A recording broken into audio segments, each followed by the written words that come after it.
When you look at peak oil and you put it at 2030, could it come sooner than 2030, or could it actually be postponed if the world changes in terms of growth?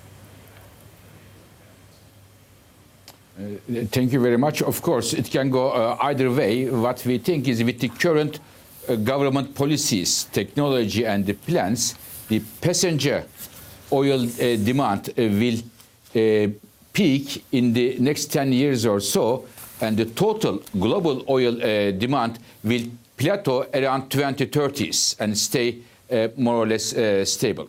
But it can go either way. If the governments take much stronger, clean, efficient technologies, push them much stronger, we may well see that the peak can happen earlier.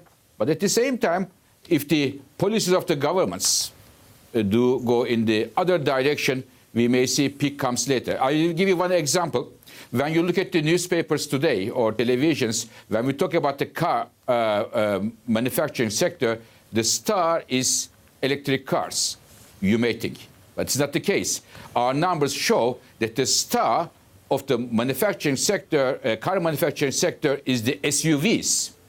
In the year 2000, only 18% of the total cars sold in the world was SUVs, and last year this 18% came to 42%. 42% of all the cars sold in the world were SUVs. As we all know, for SUVs you need much more oil. If these trends continue, we may see a different oil demand trajectory, and the SUV sales are not only in United States, as you may think, but also in Europe, China, India, and even in other parts of the world. So lots of uncertainties, but our base case assumption is plateauing around 2030s global oil demand growth. I was going to ask you exactly that. Does it all depend on energy policy in the US, and that will be dictated on who wins in 2020? Definitely. It depends on the United States, but also in China and other countries. Government policies are definitely critical here. And we have seen many government policies had a lot of impact on the consumption of energy, but also on the production of energy. If we talk about today, the major impact of shale revolution, it is basically a government policy of the United States by pushing the research and development, providing tax credits and providing right market design, and we now see that the global shale oil production is huge, bulk of it coming from United States, and our numbers show that in the next 10 years, about 85% of the global oil production growth will come from United States only. And this would have major implication for OPEC plus Russia.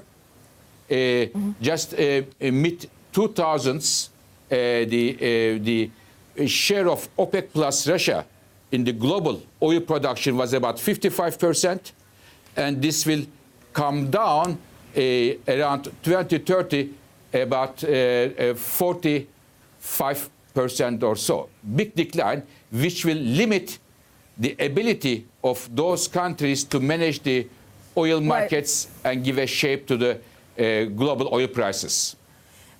Mr. Birol, it looks like OPEC Plus isn't really interested in cutting production deeper next year. What will that mean for the market? Is there a danger that we'll see another glut? I think three factors here. One is on the production side. Again, significant amount of oil will come from United States, but also from Norway, from Canada, from Brazil, from Guyana. Significant amount of this oil coming. Second, global economy is not doing very well. Therefore, demand will be rather weak. And on top of that, it is important what the OPEC plus Russia will do. And in that context, I don't expect any price spike risk for the consumers. And when we look at this year, prices remain around $60, despite the OPEC and the other countries wanted to push the price up, and we have seen unprecedented level of the geopolitical developments.